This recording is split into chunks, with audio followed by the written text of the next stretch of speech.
akan bahas, saya rasa topik yang sangat penting bagi kita semua, terutama di zaman sekarang, zaman internet, zaman medsos, yaitu bertakwa kepada Allah tatkala sendirian.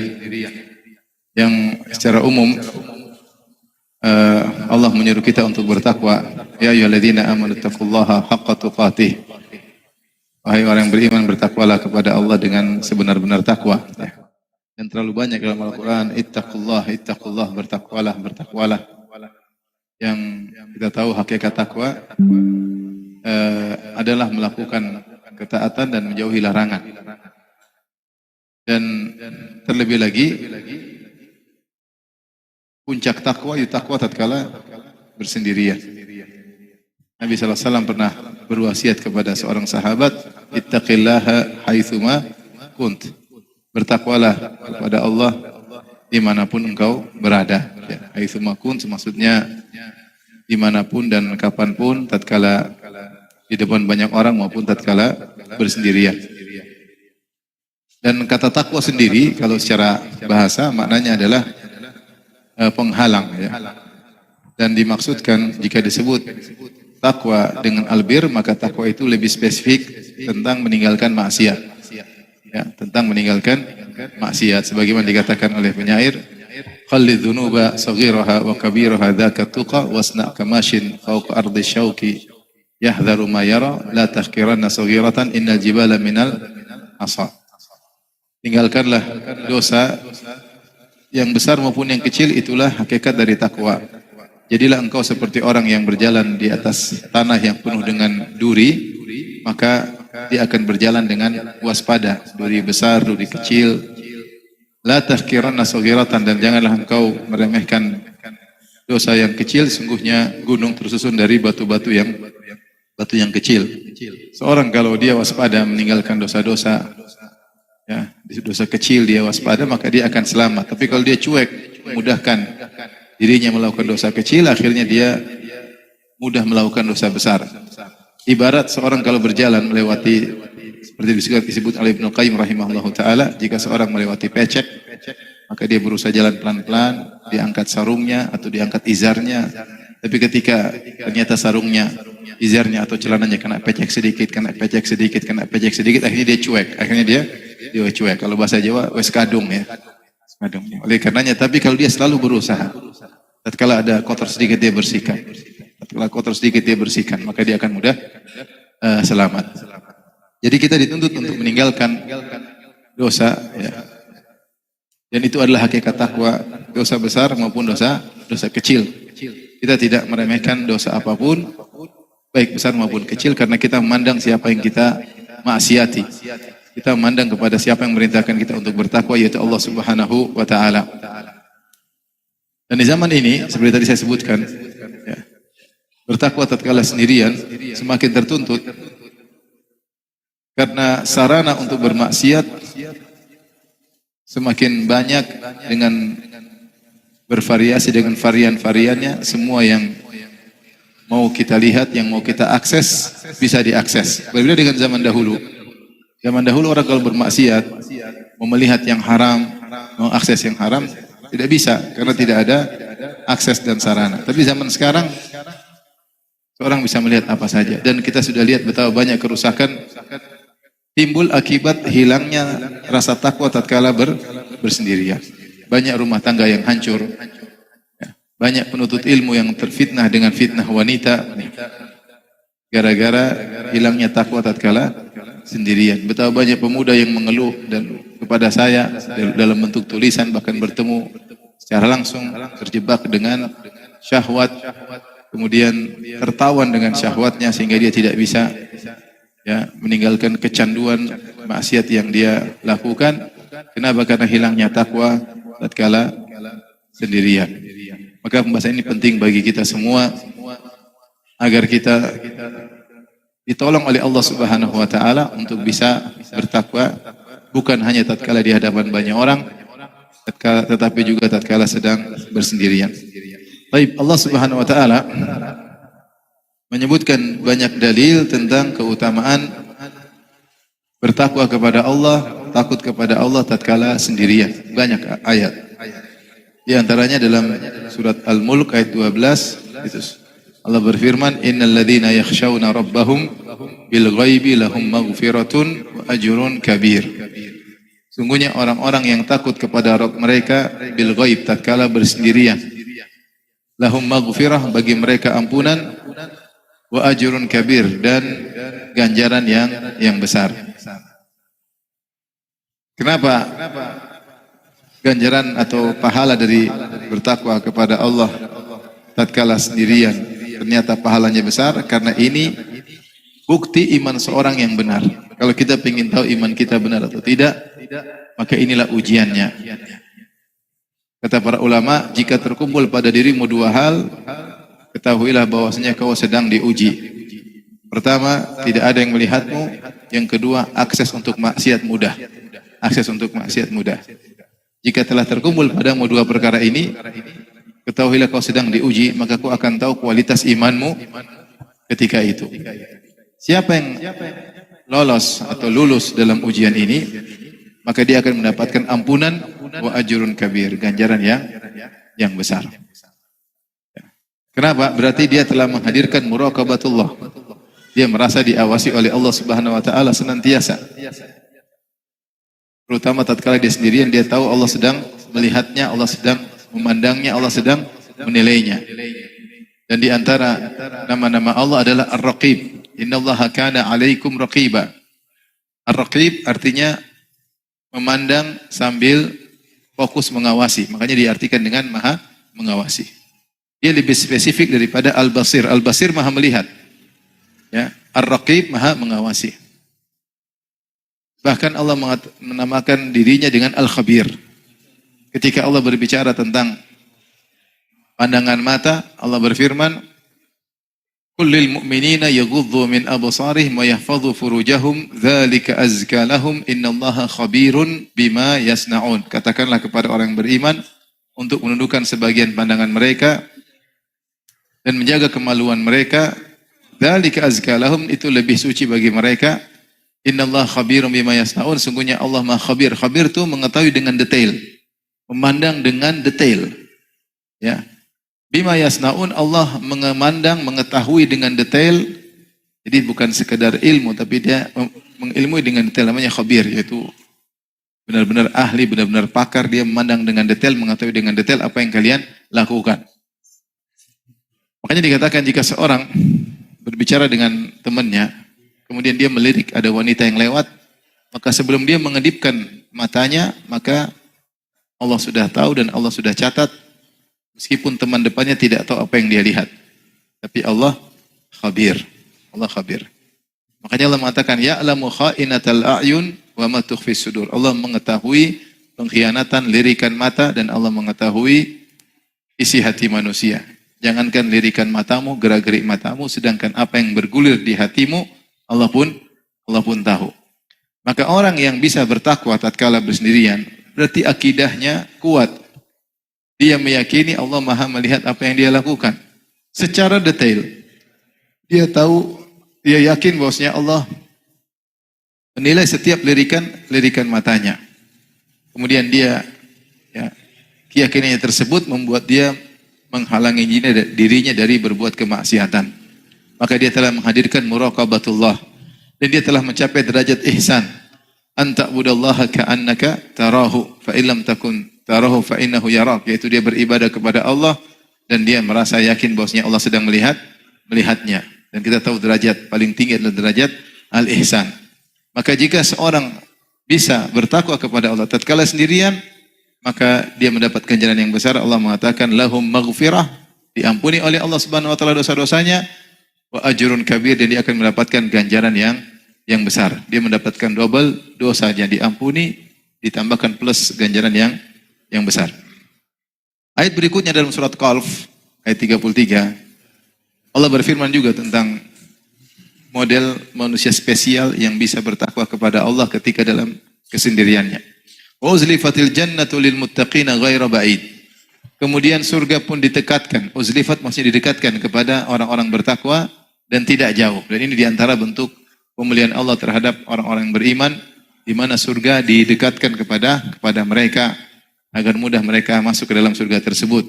Hadza ma tu'aduna likulli awwabin hafiz. Inilah surga yang telah kalian dijanjikan kepada siapa? Likulli awwab, kepada orang senantiasa kembali kepada Allah, hafiz, yaitu yang menjaga perintah Allah dan menjauhi larangannya. Terus Allah jelaskan orang-orang tersebut yang awwab, hafiz, siapa? Man khasyiyar rahmana bil ghaibi. Ya, wa ja'a biqalbi munib, yaitu orang yang takut kepada Ar-Rahman tatkala sendirian. Maka mereka disebutkan secara spesifik akan didekatkan surga kepada mereka pada hari kiamat. Demikian juga di antaranya firman Allah Subhanahu wa taala surat Ar-Rahman, waliman khafa maqama rabbih jannatan.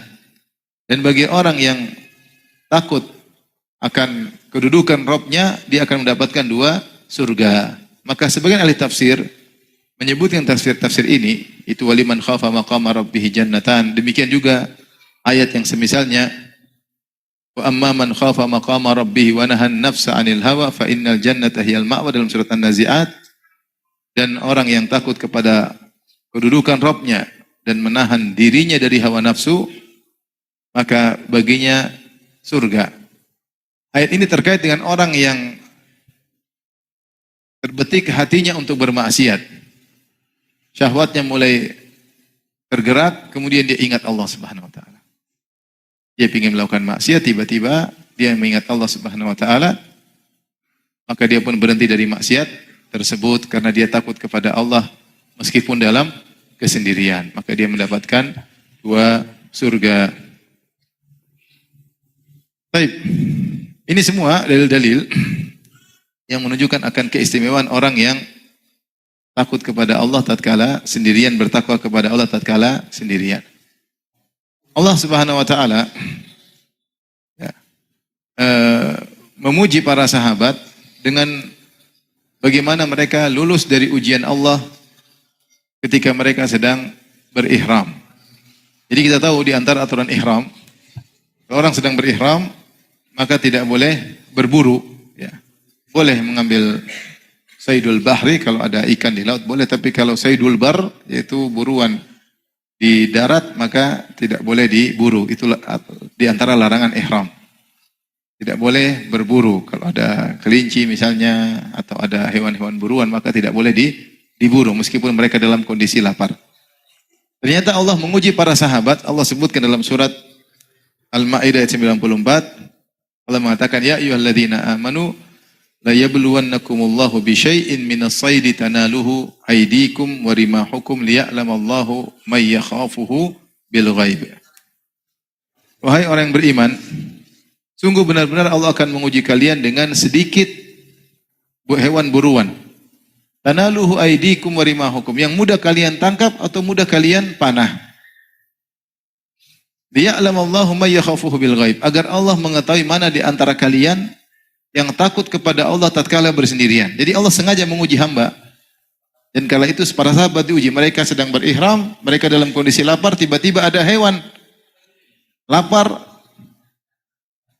atau ada hewan buruan depan mata mereka. Kalau mereka tiba-tiba jinak hewan tersebut, mau ditangkap bisa, mau dipanah bisa.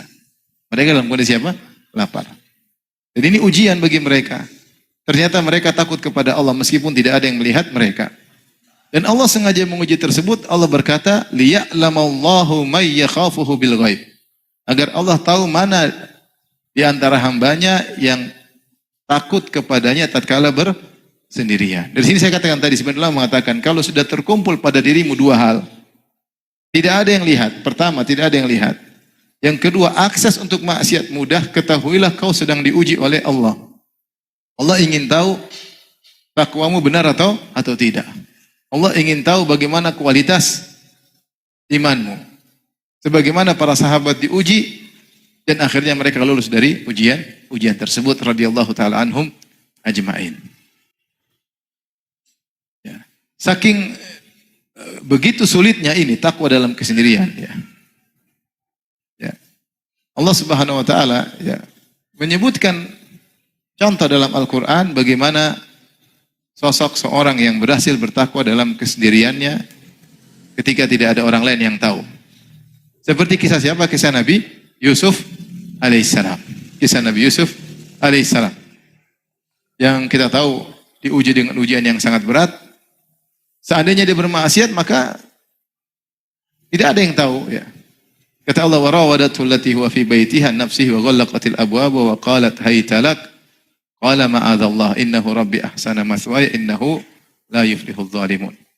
Kata Allah, dan wanita yang Nabi Yusuf alaihissalam tinggal di rumahnya, wanita tersebut Imra'atul Aziz, yaitu istri dari sang pembesar, mungkin sekelas menteri di zaman tersebut, ada yang mengatakan menteri keuangan, merayu Yusuf. Ya.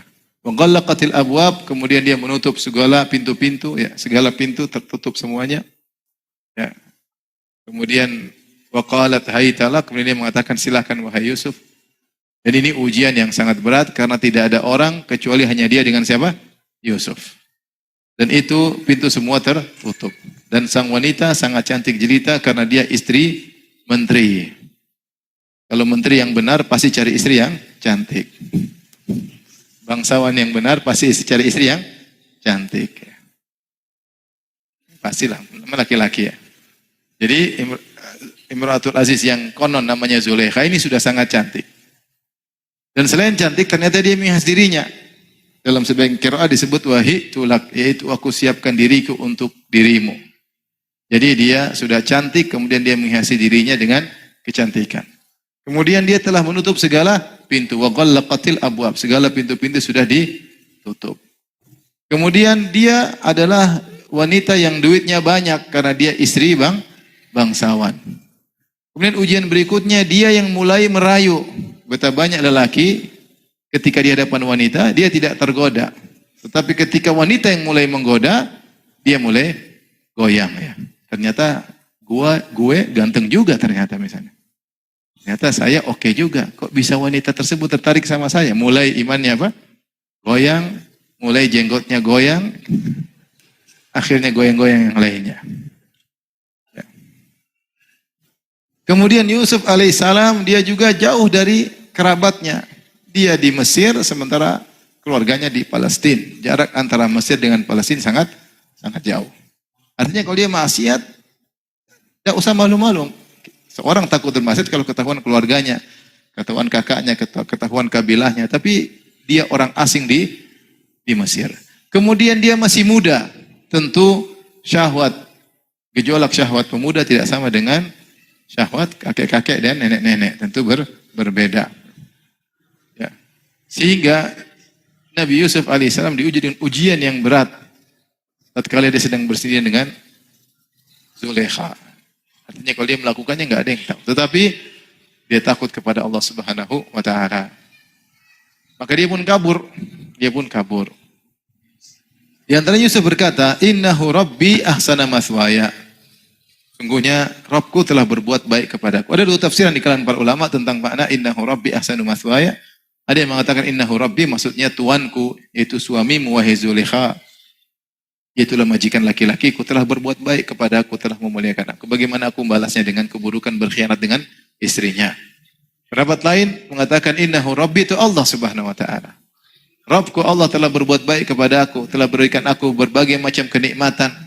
Bagaimana aku gunakan kenikmatan tersebut untuk berbuat maksiat kepadanya. Tapi intinya Allah Subhanahu wa taala menyebutkan kisah ini sebagai peringatan bagi kita semua tentang bertakwa kepada Allah tatkala bersendirian. Demikian juga Nabi SAW menyebutkan kisah semisal ini. Contoh tentang kisah 3 orang yang terjebak dalam goa, kemudian akhirnya mereka berdoa, kemudian Allah pun membuka batu yang menutup pintu goa tersebut. Di antara 3 orang tersebut ya, yang satu adalah berbakti kepada kedua orang tuanya, yang kedua artinya meninggalkan zina karena takut kepada Allah, dan yang ketiga orang yang amanah. Lihat, orang kedua takwa kepada Allah. Dia menyebutkan tentang kisahnya. Dia bilang, ya Allah, ya, saya dulu punya sepupu, ibnatu ammi, sepupu, putri dari pamanku. yang sangat saya cintai. Kalau ada lelaki sangat cinta kepada seorang wanita, itulah cintaku kepadanya. Dan saya sudah berusaha merayunya, dia tidak mau. Jadi wanita pujaan dikejar-kejar oleh sang lelaki, tapi dia selalu enggan. Dan laki-laki kan begitu, kalau sudah ngejar-ngejar tidak mau, semakin penasaran. Iya atau tidak? Wallahu a'lam. Maka dia kejar-kejar, tidak mau. Sampai akhirnya Allah mentakdirkan wanita ini sedang mengalami kesulitan. Sehingga akhirnya dia terpaksa butuh uang. Akhirnya dia mau melakukan hal yang nista. Dia datang kepada sang laki yang tergila-gila kepadanya. Dia butuh uang yang banyak. Emas yang banyak. Saya lupa disebutkan apa, 100 dinar atau lebih daripada itu ya. Intinya setengah kilogram emas atau lebih daripada itu ya. Akhirnya sang laki kumpulkan harta dengan syarat dia menyerahkan kehormatannya kepada sang laki. Wanita itu setuju. Akhirnya ketika dia kumpulkan uang, dia bilang kepada wanita dan wanita tersebut sudah pasrah. Kemudian dia sudah siap untuk menggauli sang wanita. Dia sudah duduk di antara dua kaki sang wanita sebagaimana seorang suami yang duduk di hadapan istrinya. Tinggal berhubungan, tahu-tahu wanita tersebut berkata, "Ya Abdullah, ittaqillah, wa la tafuddal khatam illa bihaqqihi." Wahai hamba Allah, wahai si fulan, bertakwalah kepada Allah. Janganlah engkau memecahkan kehormatan kecuali dengan haknya. Maka tiba-tiba dia kaget, dia tersentak, maka dia meninggalkan wanita tersebut. Karena takut kepada Allah Subhanahu wa taala. Saya bayangkan lelaki ini ya dalam kondisi yang sangat sulit kalau bukan karena iman yang Allah berikan kepadanya, dia nggak mungkin selamat. Kata orang lelaki itu, kalau sudah syahwatnya bergejolak, ya, maka 2/3 akalnya hilang. Itu kaidah lelaki. Kalau 2/3 syahwatnya sudah bergejolak, maka kalau aja syahwatnya sudah bergejolak 2/3 akalnya apa? Hilang atau hilang seluruh akalnya ya. Kalau perempuan sudah cemburu, baru akalnya apa? Hilang. Kalau sudah lihat barang mewah, akalnya juga hilang. Tapi kalau laki-laki sudah bergejolak syahwatnya, akalnya hilang. Laki-laki maupun perempuan ya. Makanya ya, Allah menggambarkan bagaimana akal bisa hilang ketika syahwat bergejolak. Seperti Allah mengisahkan ketika para wanita Mesir melihat Nabi Yusuf alaihissalam. Allah firman, "Falamma ra'aynahu akbarnahu wa qatta'na aydiyahunna wa qulna hasya lillah." Tatkala mereka melihat Yusuf yang begitu tampan, maka mereka potong-potong tangan mereka. Ya. Mereka bilang ini bukan manusia, ini malaikat. Saking tampannya Nabi Yusuf dan sudah syahwat mereka bergejolak, mereka sampai motong tangan mereka, sampai berdarah, mereka tidak sadar. Kenapa? Karena sudah syahwat bergejolak. Orang kalau sudah syahwat bergejolak, dia lupa diri. Yang penting syahwatnya tersalurkan. Bahkan kalau ada gempa bumi, dia tidak peduli. Itu gambarannya. Makanya orang kalau sudah syahwat bergejolak, dia tidak pikir istrinya, dia tidak pikir anaknya. Sama wanita juga gitu. Sudah dirayu oleh laki untuk melakukan perzinahan, dia tidak peduli dengan suaminya, dia tidak peduli dengan anak-anaknya. Yang penting syahwatnya tersalurkan. Nah, laki-laki ini, ya, makanya kalau seorang masih di awal syahwat, dia masih bisa selamat. Dia masih bisa mengontrol dirinya. Tapi kalau syahwatnya sudah bergejolak, 90% tidak selamat. Kecuali Allah kasih petunjuk. Kecuali kalau Allah kasih petunjuk. Lelaki ini, dia sudah syahwat bergejolak. Sudah di depan wanita pujaannya. Ini bukan wanita sembarang. Ini wanita yang dia puja-puja selama ini sudah di tangannya. Dia tinggal melakukan, tiba-tiba wanita itu berkata, "Ittaqillah." Gak dari tadi juga ngomongnya sekarang. Ittaqillah. Bertakwalah kepada Allah. Subhanallah. Saya bayangkan itu laki-laki luar biasa. Ya. Kalau mungkin selain dia, iblis akan datang, tidak apa-apa, habis ini bertobat. Allah Maha Pengampun dan Maha Penyayang. Itu kan iblis begitu. Seperti ketika saudara-saudara Yusuf ingin membuang Yusuf, mereka berkata, "Wa takunu mim ba'dihi qauman sholihin." Sudah kita buang Yusuf dulu. Setelah ini kita jadi orang-orang soleh, begitu. Setan yang pernah datang kepada saudara-saudara Yusuf juga pernah datang sama kita. Kalau lagi bermaksiat, lakukan saja. Habis ini bertobat. Sampai ketika sebagian ulama kalau tidak salah Ibnu Qayyim menyebut tentang Nabi Adam ketika dirayu oleh iblis dengan rayuan yang luar biasa. Wa qasamahuma inni lakuma laminan nasihin. Iblis bersumpah, ya Adam, demi Allah, saya ini benar-benar ingin kebaikan bagimu ya Adam. Makanlah buah tersebut, maka kau akan kekal abadi. Maka Adam pun, padahal Allah sudah ingatkan, hati-hati iblis. Adapun Adam alaihissalam pun goyang, akhirnya dia makan. Sebagian ulama mengatakan bisa jadi iblis datang kepada Adam atau hatinya berkata, iblis membisikkan dalam hatinya, setelah ini kau bertobat. Setelah ini kau bertobat. Lihat lelaki tersebut, ketika diingatkan, maka dia bisa mengalahkan syahwatnya. Ketika disuruh bertakwa kepada Allah, padahal kalau dia melakukannya, maka tidak ada yang melihatnya.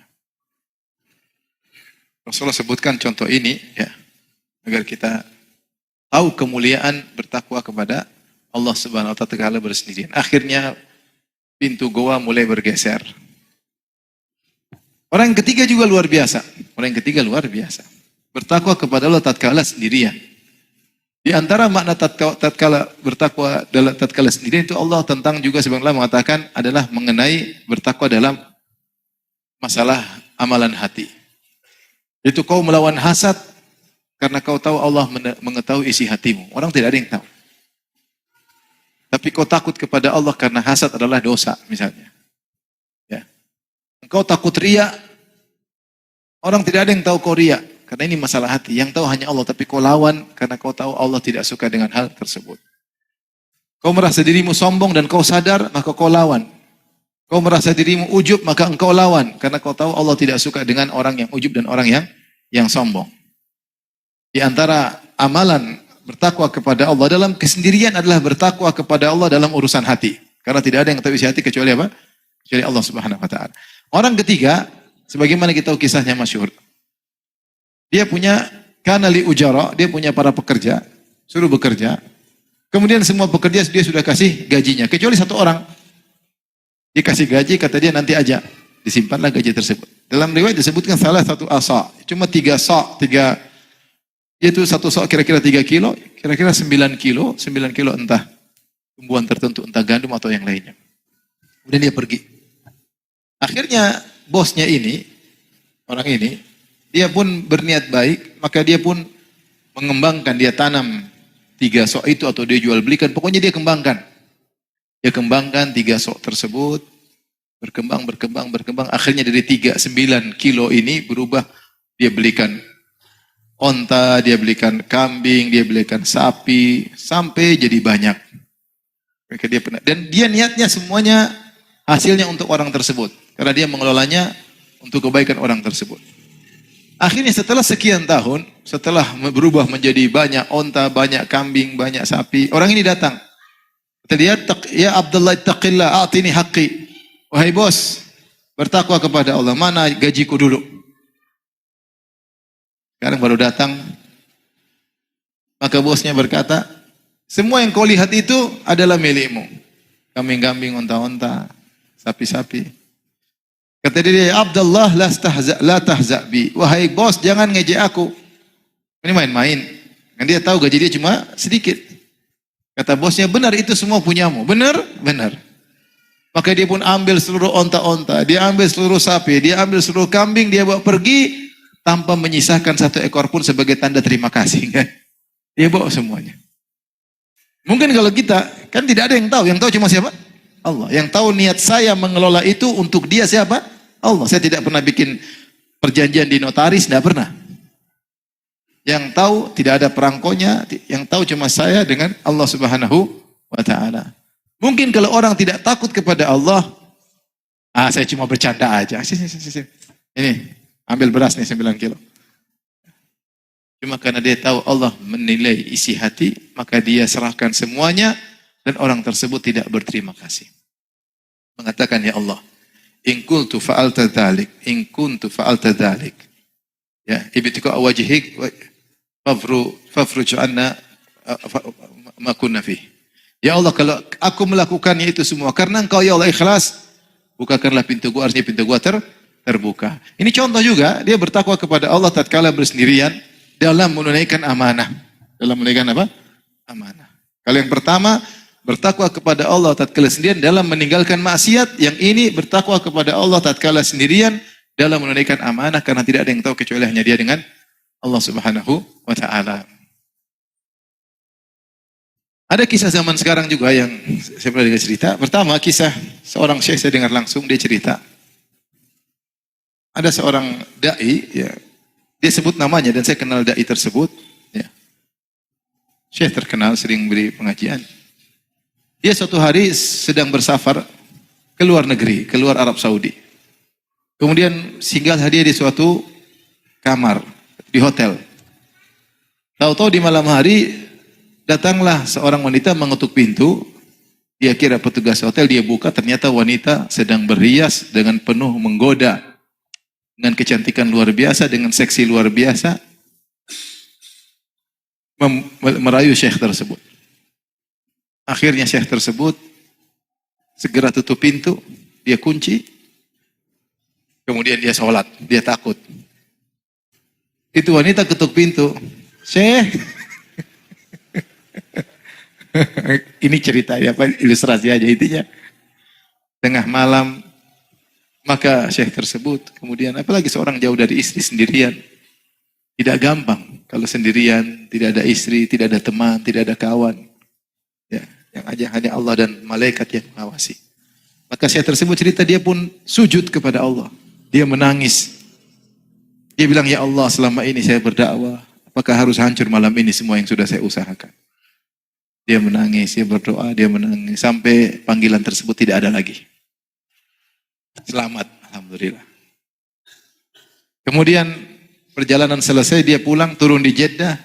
Begitu pulang, turun di Jeddah, ada telepon bunyi, dia angkat.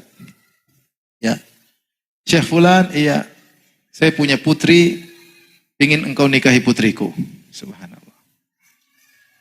Tinggalkan kambing betina, dapat kembang indah ya.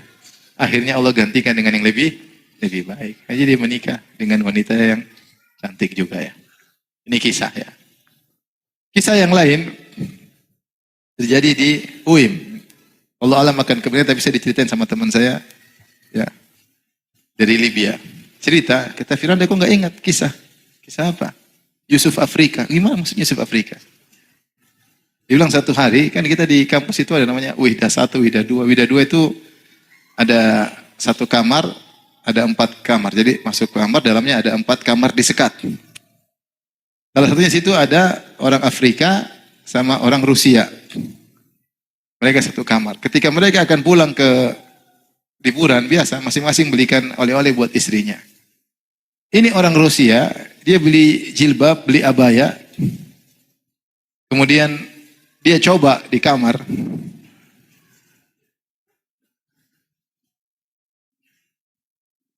Kemudian ketika temannya datang, dia kerjain, dia prank. Maka temannya kaget. Kata dia, dia kabur. Akhirnya dia jatuh. Orang menamakannya Yusuf Afrika. Padahal itu jenggotan yang pakai apa? Pakai cadar. Ini kisah aja ya. Subhanallah ya. Setiap kita tentu pernah mengalami kondisi ini. Diuji tatkala kita bersendirian. Tidak ada yang lihat. Yang lihat hanya Allah. Ya. Dan yang mencatat hanya malaikat. Maka kita ingatlah bahwasanya inilah ujian. Allah sedang menilai iman kita. Maka seorang berusaha untuk bertakwa kepada Allah tatkala dia sendirian, mengingat kembali tentang keutamaan-keutamaan orang yang bertakwa kepada Allah tatkala sendirian. Allah mencela orang-orang yang hanya bertakwa kepada Allah tatkala di hadapan banyak orang. Allah berfirman, ya, yastakhfuna minallah wa la yastakhfuna minan nas wa la yastakhfuna minallah. Ditafsirkan oleh sebagian ulama, yastahyuna minan nas wala yastahyuna minallah. Lagi nonton film Korea terus ada yang sekolah di tahfidz tapi nonton film Korea. Malu. Kalau ada anak kecil datang, kita malu nggak? Om, nonton apa om? Enggak, ini cuma mau tahu aja. Kayak apa sih? Kadang-kadang setan datang. Saya pernah diceritain sama kawan di Belanda. Jadi ada orang datang, dia disebut inilah Ustadz atau Kiai datang. Di sana ada tempat rusak. Saya juga belum pernah lewat situ. Saya ke sana tapi saya nggak lewat situ ya. Alhamdulillah ya. Di tempat situ katanya ada perempuan kemudian di etalase tidak pakai baju sama sekali. Jalan umum jadi orang lihat perempuan bergaya-gaya tanpa busana sedikit pun. Kalau dia mau masuk mau berzina bayar sekian. Kalau mau lebih daripada itu tambah lagi bayar. Terus ada seorang dai atau yang lagi mungkin dakwah ke sana minta diantarkan sama kawan. Kawan itu cerita. Saya suruh ngantar. Saya bilang buat apa Ustadz? Saya ingin tahu kayak apa.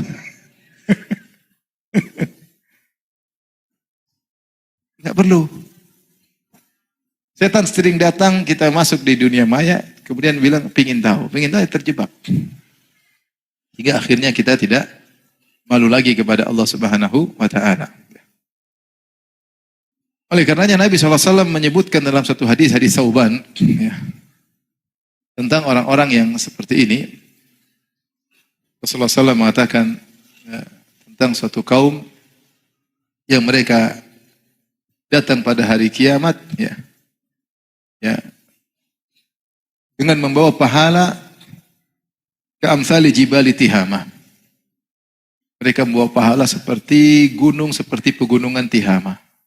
Maka Allah menjadikan pahala tersebut seperti habaan mansura, hancur seluruhnya. Ya.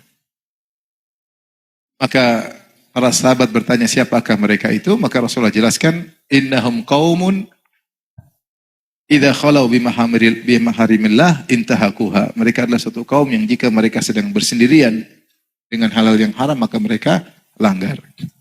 Mereka langgar. Nah, di sini tentu ada pembicaraan di kalangan para ulama apakah ini sifat orang munafik ataukah bisa diterapkan kepada orang beriman. Kalau ditinjau dari Qiyas al-Aqsi keterbalikan ya.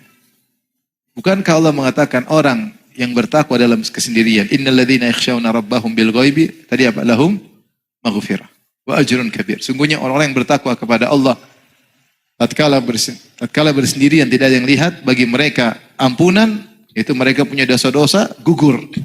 Bahkan dapat bonus ajrun kabir.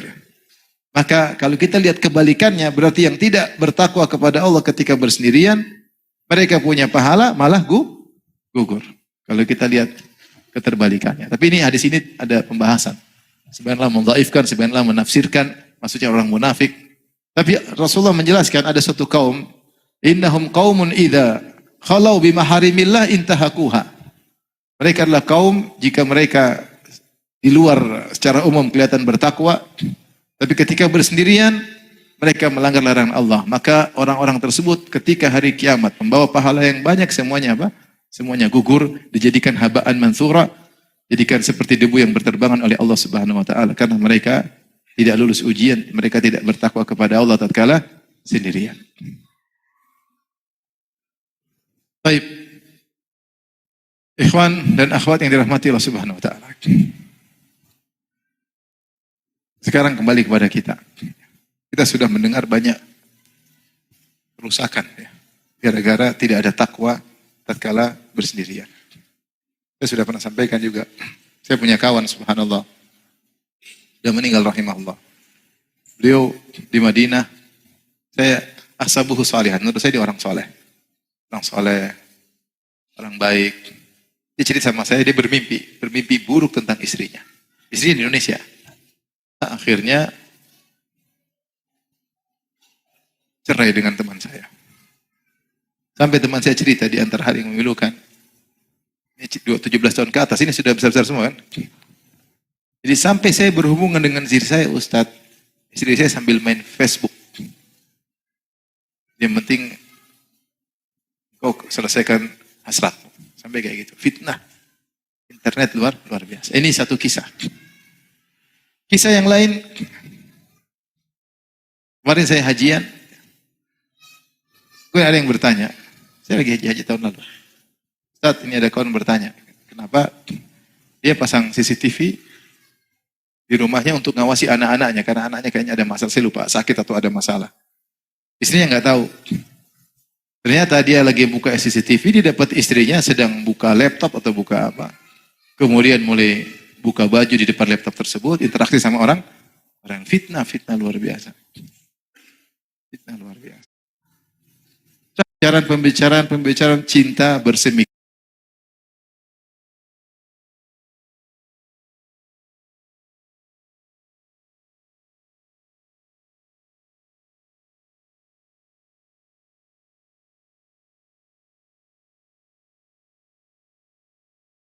Temu. Dia bilang saya tidak mulai. Dia ancam, pokoknya saya akan gini, entah dia permalukan atau apa. Sekali lagi, kata dia sekali lagi, terakhir. Akhirnya dia datang lagi, terakhir lagi, zina terakhir maksudnya. Itu wanita akhirnya dibunuh. Akhirnya dibunuh. Dimulai dengan apa? Dengan internet. Di antara juga saya pernah dengar langsung ada seorang wanita nangis, telepon saya. Suaminya, yang nikah dengan suaminya, kalau tidak salah 15 tahun. Dan udah punya anak banyak. Suaminya akhir-akhir ini main internet. Bikin hubungan dengan ini, dengan ini. Ternyata suaminya akhirnya kejerumus dalam homoseksual. Apakah dia dulu pernah homo, kemudian kambuh kembali? Selama ini normal aja kata dia, Ustaz. Intinya di ujung, dia homoseksual. Itu sudah ngaji. Kita tidak bicara orang-orang awam. Udah ngaji lama, udah kenal agama lama. Akhirnya di persidangan dan dia ngaku dia homo dan cerai. Rumah tangga buyar. Semua ini gara-gara apa? Gara-gara lepas kontrol ketika bersendirian. Terus ini fitnah menimpa siapa saja. Ya, tidak pandang bulu. Apakah orang awam, apakah penghafal Quran, apakah da'i, apakah ustadz, namanya fitnah wanita, fitnah lawan jenis. Benar sabda Nabi SAW, ma taraktu ba'di fitnatan adarra ala rijal minan nisa. Aku tidak pernah meninggalkan fitnah yang lebih berbahaya bagi laki-laki seperti fitnah apa? Wanita. Lebih dari fitnah jabatan, lebih daripada fitnah popularitas, lebih daripada fitnah harta, lebih dari fitnah diagung-agungkan. Fitnah paling berat fitnah apa? Wanita.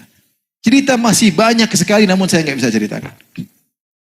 Tapi saya tahu ini cerita bahwasanya fitnah ini sangat luar biasa.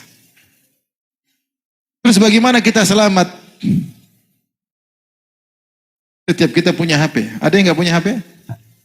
Punya HP. Selama ada kuota, maka itu fitnah. Zaman dulu orang bilang kalau mau selamat jangan keluar rumah. Udah di rumah aja. Selamat. Karena fitnah semua di luar rumah. Zaman sekarang dalam rumah pun semua fitnah di tangan kita. Semua dunia dalam genggamanmu. Mau akses apa saja bisa. Waliyadzubillah. Orang yang tadinya ya, hafal Quran hancur gara-gara sekali dia nonton. Dikirim klip sama temannya dia nonton. Rusak semuanya yang dia sudah bina. Selama bertahun-tahun rusak semuanya. Terus bagaimana jalan keluar? Rumah tangga bisa rusak dan yang pertama saya katakan jalan keluar berdoa kepada Allah Subhanahu wa taala. Di antara doa Nabi SAW, Allahumma inna as'aluka khasyataka fil ghaibi wasyahada. Perbanyak doa tersebut. Ya Allah, aku mohon kepada Engkau takut kepadamu dalam kondisi sendirian atau di depan orang lain. Allahumma inni as'aluka khasyataka fil ghaibi wasyahada. Ya Allah, aku mohon kepada Engkau untuk bertakwa kepadamu, takut kepadamu dalam kondisi bersendirian maupun ketika di hadapan banyak orang. Doa, ya muqallibal qulub tsabbit qalbi ala dinik. Ya muqallibal qulub tsabbit, ya wahai pembolak-balik hati manusia, tegarkanlah hatiku di atas agamamu. Berdoa terus, nangis kepada Allah Subhanahu wa taala. Yang kedua, yang jelas adalah tundukkan pandangan. Pertarungan kita dengan Fitnah internet hanya cuma pandangan pertama. Itu pertarungan musuh depan kita mudah. Ada musuh depan kita, bagaimana kita mengalahkannya? Cuma tinggal tundukkan pandangan, selesai. Karena ketika itu syahwat kita belum bergejolak, hasrat kita belum berkobar. Maka untuk tundukkan pandangan selesai, mudah, selesai. Kita lagi mau dengar kajian syekh, mau dengar kajian ustadz, tahu-tahu cewek kelihatan buah dadanya, kelihatan fitnah-fitnahnya. Mudah, tinggal balikan pandangan atau banting HP atau scroll ke atas, selesai. Scroll ke atas, selesai. Itu mudah. Kita masih di puncak keimanan. Tinggal selesai. Jadi pertarungan cuma pada pandangan pertama. Dan itu Rasulullah sudah bilang, isrif basarak, palingkan wajahmu. Lakal ula walaisat laka thaniyah. Dimaafkan bagimu pandangan pertama dan bukan bagimu pandangan kedua. Jadi kalau kita lihat, kita tidak sengaja, kita tidak berdosa insya Allah. Karena kita niatnya untuk lihat kebaikan, tahu-tahu lewat depan kita tinggal palingkan, tinggal scroll, astagfirullah, selesai. Makanya pertarungan pada pandangan pertama, bukan pandangan kedua. Kalau pandangan kedua, ketiga, kita pasti kalah, dipastikan kalah. Pandangan pertama, dipastikan kita menang. Insya Allah menang. Tapi harus langsung balik pandangan. Makanya dikatakan, kullul hawadithi mabda'uha minan nazar. Wa mu'dhamun nar min mustasghari syarar. Seluruh malapetaka dimulai dari pandangan pertama. Api yang besar dimulai dari percikan yang kecil. Pandangan pertama ini, kalau kita biarkan, selesai. Kita ngelihat, kita melotot, kita melirik, syahwat sudah berkobar, kita sudah tidak bisa mengontrol diri. Karena kita sudah ditawan oleh syahwat kita. Di saat itulah kita gugur, pasti gugur. Pasti gugur, siapapun dia. Tabiat manusia, kalau sudah syahwat bergejolak, illa man rahimallah, kecuali dirahmati oleh Allah, dia pasti gugur siapapun dia. Dan fitnah ini tidak mengenal, saya katakan. Bukan berarti Anda hafal Quran, Anda selamat. Bukan berarti Anda ustadz, bukan berarti Anda penceramah. Fitnah ini mengenai siapa saja. Sudah banyak bukti. Fitnah wanita menggilas banyak orang. Nah, cerita ngeri-ngeri. Maka untuk selamat, pertarungan pada pandangan yang pertama. Kemudian, di antara cara untuk selamat, tahukah Anda bahwasanya Zulekha, konon namanya itu tuh riwayat lemah, menamakan Imratul Aziz Zulekha. Tapi disebut pada tafsir, di antaranya disebut namanya apa? Zulekha, meskipun tidak ada hadis yang sahih. Taruhlah namanya Zulekha. Atau sebagaimana Allah sebutkan, Imratul Aziz, istri sang bangsawan. Dia sudah merayu Yusuf berulang-ulang, bukan sekali aja. Dia berkata, walaqad rawattuhu an nafsihi fasta'sam. Sungguh aku telah merayunya. Tapi dia bertahan diri. Tidak kasih celah sedikit pun. Cara kita selamat dari fitnah-fitnah seperti ini, jangan kasih celah sedikit pun. Kapan kasih celah sedikit pun, gugur. Contoh. Antum lagi sendiri, tahu-tahu ada akhwat kirim foto. Ustadz, perkenalkan saya. Saya mau konsultasi Ustadz. Antum terpesona, langsung hapus, langsung blokir. Jangan di save fotonya. Jangan kasih celah. Kapan kasih celah sedikit, setan masuk. Betul banyak, benar. Hukum orang berbicara berdua dalam chatting, japri, itu bukan khalwat, bukan. Khalwat itu fisik. Tetapi ini juga menimbulkan fitnah, maka para ulama banyak mengharamkan jika sampai berbicara berdua tanpa batas, tanpa ada perlunya. Ustadz kaifa haluk? Siapa ini? Ana ukhti fulana, masyaallah. Tahu bahasa Arab, mulai. Setan masuk. Ya akhi, di antara cerita sedih yang saya pernah hadapi, ada orang umroh sama saya. Umurnya mungkin 55 atau 60-an. Benar ini, saya tidak 55-an mungkin. Dia umroh sama istrinya, dia duduk berdua sama saya, Ustadz, itu istri saya, Ustadz. Saya sedih, kenapa? Istri saya berzina, Ustadz. Kenapa berzina? Dia belajar bahasa Arab sama seorang Ustadz. Belajar bahasa Arab nih. Kemudian mungkin ada tugas-tugas japri. Tahu-tahu berzina. Atau berzina. Mau saya apakan Ustaz? Dia bilang, dia minta maaf enggak? Udah Ustaz, dia udah nangis, sudah menyesal semua. Sudah, saya bilang maaf ya. Ini bukan cewek 30 tahun. Udah 55 tahun. Tapi 55 tahun di hadapan 70 tahun tetap aja cantik. Laki-laki kalau sudah syahwat, mau 50, mau 60, mau 70, dia tidak peduli. Artinya bukan mengenai anak-anak muda aja. Luar biasa ini. Maka jangan buka celah. Jangan buka celah sama sekali. Yang buat kita terjerumus, kenapa? Karena kita kasih celah.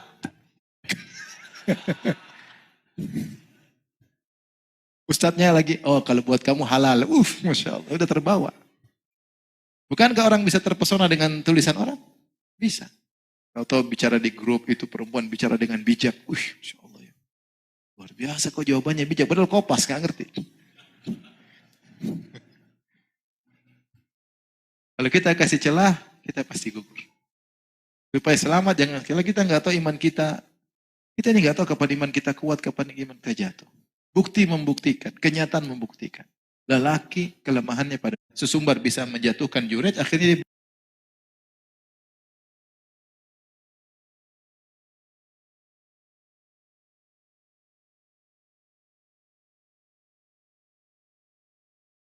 oleh karenanya jangan kasih celah, ikhwan.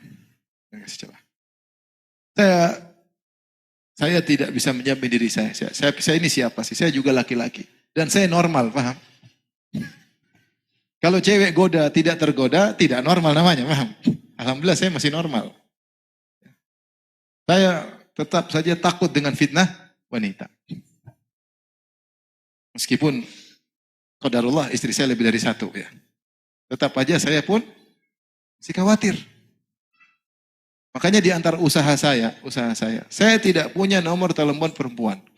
Perempuan kalau menghubungi saya, nggak bisa kecuali lewat istri saya. Kecuali ada satu orang, nenek-nenek tapi, panitia pengajian. Karena suami dia ada hubungan keluarga dengan kerabat dengan saya. Saya panggil juga tante, suaminya saya panggil om. Istri saya juga kenal. Karena kita nggak tahu kapan iman kita lemah. Tahu-tahu ada akhwat mencurhatkan suaminya, Ustadz suami saya begini. Tahu-tahu dia mulai, oh begini caranya. Bijak sekali Ustadz ini. Subhanallah. Terus, akhwat ini sabar sekali, perlu ditolong nih. Padahal kita rusak rumah tangga orang. Ada setan punya cara, ente masih TK, setan profesor ya. Iblis sudah hidup sejak kapan? Iblis sudah hidup sudah ribuan tahun. Dia tahu cara menggoda ente ini, tahu. Dan kita semua target. Kata iblis, la aghwiyannahum ajma'in. Saya akan sesatkan mereka semua. Kita semua target iblis. Mau penghafal Quran, mau ustadz, mau dai, ya. Mau siapapun. Kalau kita buka celah, maka kita terkadang tidak mampu. Kita aja udah tutup celah, kita terkadang tergoda. Dan sering tergoda, apalagi kalau kita membuka celah. Baik. Cara berikutnya, agar kita selamat. Itu semua dengan izin Allah Subhanahu wa Ta'ala. Adalah ingat-ingat tentang kebaikan Allah. Nikmat Allah yang berikan kepada kita. Sebagaimana tadi tafsir dari surat Yusuf alaihissalam. Ketika dirayu oleh Zulaikha, dia berkata, Innahu Rabbi ahsana maswaya. Sungguhnya Rabbku telah berbuat baik kepadaku. Ingat, Allah berfirman, Alam naj'al lahu ainain. Sungguh, bukankah aku telah menjadikan bagi dia dua mata? Itu nikmat. Dua mata ini untuk bertakwa kepada Allah. Bukan kita gunakan untuk membangkang kepada Allah. Inna sam'a wal basara wal fuada kullu ulaika kana anhu mas'ula. Sungguhnya pendengaran, penglihatan, dan hati, maka semua akan ditanya oleh Allah Subhanahu wa Ta'ala. Maka kalau kita sedang tergoda, ingat segera nikmat Allah. Ya Allah, berapa banyak nikmat Allah berikan kepada kita. Nikmat mata, nikmat istri. Masih banyak orang tidak punya istri. Masih banyak orang tidak punya rumah. Ya, masih banyak orang hidup susah. Saya diberi kenikmatan, diberi kemewahan, diberikan kuota. Ada kuota ternyata buat apa? Maksiat. Ingat nikmat-nikmat tersebut. Kata Yusuf, Innahu Rabbi ahsana maswaya. Rabbku sudah buat baik sama aku. Kenapa saya bermaksiat? Baik, di antara hal ya, yang Allah sebutkan Dalam Al-Quran, saya carikan ayatnya.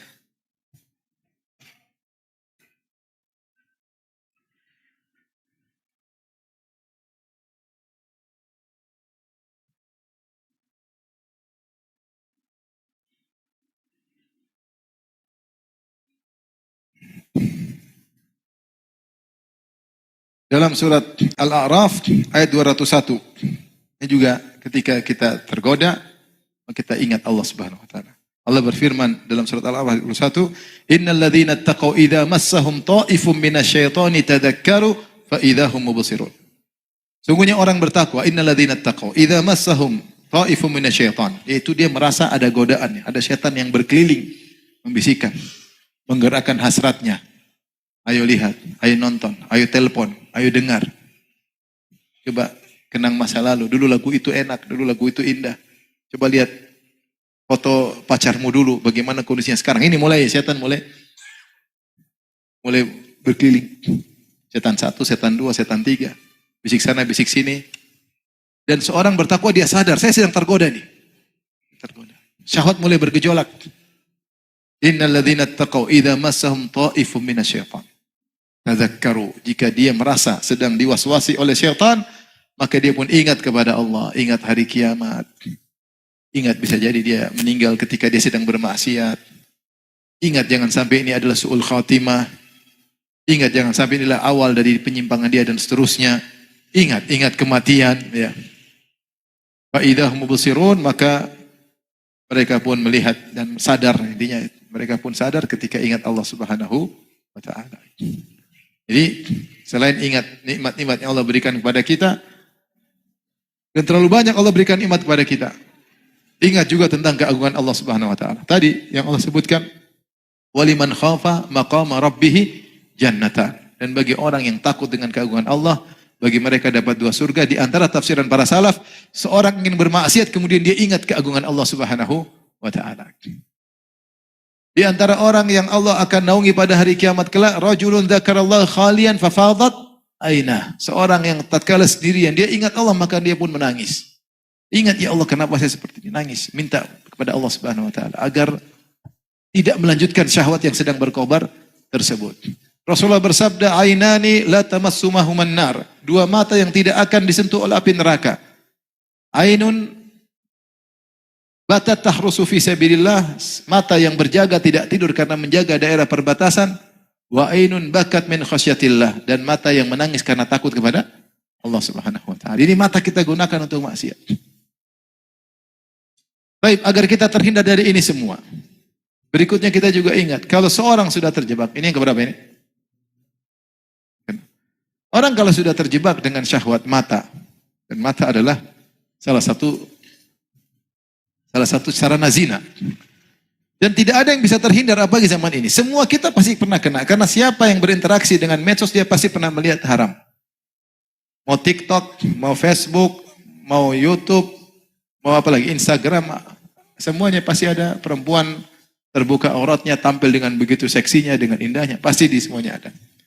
Dan Rasulullah telah mengabarkan akan hal ini. Kata Rasulullah SAW, ya, kataballahu li bini Adam haddahu minaz zina. Mudriku dzalika la mahalah. Allah telah mencatat bagi anak Adam, dia pasti kecipratan zina. Tidak mungkin dia menghindar. Ainani tazniyan, 2 mata berzina, wa zinahuma nazar. Dan zina mata adalah dengan memandang. Itu memandang hal-hal yang menimbulkan apa? Syahwat. Wal udhunani tazniyan, wa zinahuma istima'. Dan 2 telinga berzina. Zinanya mendengar lagu-lagu cinta, lagu-lagu bikin syahwat bergejolak. Kau yang di sana, aku yang di sini, rindu kepadamu, rindu, macam-macam lah. Tentang keelokan, tentang macam-macam. Bikin syahwat. Musik aja dengar bisa timbul apa? Syahwat. Tangan berzina dengan meraba-raba, menyentuh. Kaki berzina menuju tempat zina. Kemudian kata Nabi, wal farju yusaddiqu dzalik au yukadzibu. Dan penentuannya pada kemaluannya. Kalau dia lanjutkan jadi zina beneran, bukan cuma sarana. Kalau dia menghindar maka sarana tersebut gagal menjerumus dalam zina. Tapi kata Nabi, tidak ada yang selamat dari zina mata. Oleh karenanya, kita ingat kalau seorang terjerumus dalam zina mata, dia melihat hal yang haram, maka betapa banyak penderitaan yang dia rasakan. Pertama, dia menghabiskan waktu banyak untuk maksiat. Karena orang kalau sudah zina mata biasanya kecanduan. Dia bukan nonton sekali, bukan nonton 2 kali, dia nonton sampai setiap hari mungkin setengah jam, 1 jam. Terkadang itu berlanjut sampai puluhan tahun. Terkadang dia sudah menikah masih terus berlanjut. Zina mata yang tiada henti-hentinya. Bayangkan setiap hari dia bermaksiat setengah jam khusus untuk zina mata. Bagaimana kalau 1 hari 1 jam? Bagaimana kalau 1 hari 2 jam? Bagaimana kalau 1 tahun, 2 jam kali 365, 700 jam dia bermaksiat setiap hari, setiap tahun. Dibuka catatan amal, isinya zina mata semua. Waliyadzubillah. Sementara temannya tiap hari baca Quran, mandang Al-Quran. Sementara temannya, ya, yang lain memandang buku tafsir, memandang syekh ceramah, memandang ustadz ceramah. Sementara dia memandang film Korea, film India, film Hollywood, film Bollywood. Seri 1, seri 2, seri 3, seri 4. Melihat klip-klip film terbaru, kemudian dia nonton lagi, dikirim klip sama orang, dia nonton lagi. Berapa jam dia buang, terakumulasi, ketika dia meninggal dibuka semuanya. Maka dia rugi dan rugi dan rugi. Yang pertama. Jadi dia akan dihisap semuanya. Yang kedua, Allah akan mencabut kebahagiaan dari dirinya. Orang yang sudah menikah, kemudian suka mengumbar pandangan, melihat wanita-wanita yang bukan istrinya, maka akhirnya kebahagiaan dicabut dari dirinya. Dia melihat istrinya tidak manis lagi. Padahal aslinya istrinya manis. Aslinya. Cuma gara-gara dia sering lihat wanita yang lebih manis, akhirnya istrinya jadi kecut. Jadi hambar. Dan itu sudah konsekuensi maksiat. Akhirnya tidak hasrat lagi lihat apa? Istrinya. Akhirnya pikiran macam-macam. Mau inilah, mau anulah, mau kawin lagi lah, mau inilah, lihat istri orang lah, lihat. Sudah, dia tidak ada lagi hasrat sama istrinya.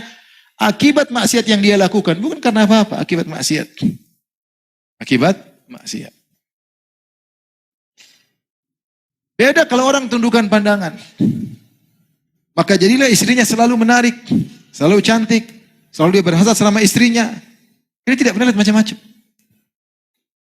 Dan itu berlaku bagi laki-laki dan wanita. Wanita yang sering nonton film Korea, lihat suaminya, la ilaha illallah. Yang ini Masya Allah, kayak boneka cantik. Satu, kayak boneka gosong. Repot. Ini enggak asal lihat semua. Suaminya ngajak ke kamar, mau ke kamar mandi, kolam renang, dia nggak mau. Dia nggak tertarik. Karena sering nonton yang tidak benar. Laki-laki dan perempuan sama aja. Maka kebahagiaan dicabut oleh Allah Subhanahu wa Ta'ala. Sehingga dia menderita. Kenapa menderita? Karena lihat sesuatu yang tidak bisa dia raih. Ibarat orang selalu lihat makanan enak tapi dia nggak bisa beli. Ya kan? Menderita nggak? Menderita. Enak banget. Tapi nggak bisa beli. Nggak bisa rasa. Ya sama. Tiap hari lihat cewek cantik tapi nggak bisa ngapa-ngapain. Ngapain? Sementara yang halal tidak bisa dia nikmati. Bukankah itu penderitaan? Penderitaan. Tadinya dia makan tempe terasa enak, begitu dia kenal, lihat pizza, lihat macam-macam, tempe sudah nggak enak lagi. Sementara yang tersedia cuma apa? Tempe. Bukankah dia menderita? Menderita. Nah, ini diantara penderitaan orang yang bermaksiat. Kebahagiaan dicabut oleh Allah Subhanahu wa Ta'ala. Sehingga tidak menikmati. Makanya doa yang Nabi ajarkan kepada salah seorang sahabat. Meskipun doa ini untuk masalah hutang, tapi maknanya benar. Allahumma kfini bihalalika an haramika. Ya Allah, cukupkanlah aku dengan perkara yang halal dari perkara yang haram. Artinya, biarkan aku puas dengan perkara yang halal. Jangan sampai aku puas dengan perkara yang haram. Siapa yang berpandangannya? Dia yang menderita sendiri. Mau laki mau perempuan menderita. Suaminya jadi hambar, istrinya jadi hambar. Dan dia hidup dalam angan-angan, penderitaan. Antum lihat bagaimana Allah siksa orang-orang kafir. Mereka ketika berfantasi dalam hubungan seks misalnya, seks yang haram. Mereka tidak pernah puas dengan ini perempuan, ganti yang lain, ganti yang lain, ganti yang lain. Sampai kelainan seksual. Dengan cara memukul, dengan cara ini, sampai kepada hewan. rusak. Sampai dengan laki-laki, sampai dengan hancur sudah. Tidak ada kepuasan sama sekali. Sampai timbul kehalilan seks. Sampai di sebagian negara saya pernah dengar, Allah alam benar tidaknya, sampai orang sudah kehilangan hasrat seks, nggak ada. Sudah sampai tidak ada hasrat. Saking di puncak kerusakan. Sementara seorang tinggal di kampung, tidak melihat macam-macam, bahagia dengan istrinya, padahal istrinya agak pesek, tapi lihat begitu indah. Kenapa dia nggak pernah lihat macam-macam? Ya atau tidak? Iya. Suaminya kelihatan manis, hitam manis, seperti coklat, kopi susu, enak. Tapi kalau sedang lihat Korea, jadi kayak donat hangus.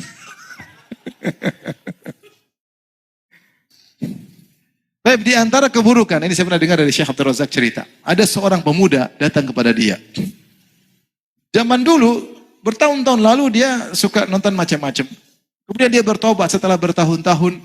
Ternyata dampak dari maksiat tersebut tidak hilang dengan mudah. Dia bilang, wahai Syekh, saya sujud, ketika saya sedang sujud, tiba-tiba setan menggambarkan file lama dibuka lagi tentang film yang tidak-tidak. Sementara saya dalam kondisi apa? Sujud. Ini antara hal yang mungkin dilupakan oleh seorang. Terkadang seorang bermaksiat, file tersebut tidak mudah apa? Hilang. Karena disebutkan dalam asar bahwasanya an-nadhar al-muharram sahmun masmumun min siham iblis. Pandangan haram adalah anak panah beracun yang dilemparkan oleh iblis. Ketika masuk terlalu dalam, dicabut pun masih ada apa? Sisanya. Maka kita hanya menyiksa diri kita. Baik. Di antara yang bantu kita untuk bisa meninggalkan hal tersebut, ketahuilah bahwasanya ketika seorang menundukkan pandangan, maka Allah berikan kebahagiaan. Makanya Ibnu Qayyim rahimahullah menyebutkan setelah Allah mengatakan dalam surat An-Nur, "Qul lil mu'minina yaghuddu min absarihim wa yahfadhu furujahum, dzalika azka lahum." Kemudian Allah sebutkan setelahnya jauh ayat berikutnya, "Allahu nurus samawati wal ard, mathalu nurihi kamishkatin fiha misbah," dan seterusnya. Artinya kata Ibnu Qayyim, siapa yang menundukkan pandangan, Allah kasih cahaya dalam hatinya. Dzalika azka lahum. Antum lihat tafsir ayat ini. Siapa yang menundukkan pandangan lebih suci baginya. Lebih khusyuk dalam solatnya, lebih takwa kepada Allah, lebih terenyuh ketika baca Al-Quran. Anmalil amal, kata sebagian ulama, yaitu lebih semangat beramal soleh. Orang yang suka nonton macam-macam begitu, malas beribadah. Baca Quran gak betah karena dia ingin nonton lagi film. Ingin lagi nonton film, masih belum selesai, masih bersambung. Membangun malam juga susah. Dia malas beribadah, kenapa? Dia rupanya dalam hatinya itu terlalu banyak maksiat, terlalu banyak noda hitam. Setiap pandangan haram yang kita lihat noda hitam. Sehingga dia menderita di dunia. Tapi kalau dia meninggalkan itu semua, man taraka syai'an lillah awadahullahu khairan min. Siapa yang tinggal sesuatu karena Allah, maka Allah akan ganti yang lebih baik. Lihat istrinya, dia lebih berhasrat, dia lebih senang ngobrol sama istrinya, dia lihat istrinya kelihatan cantik.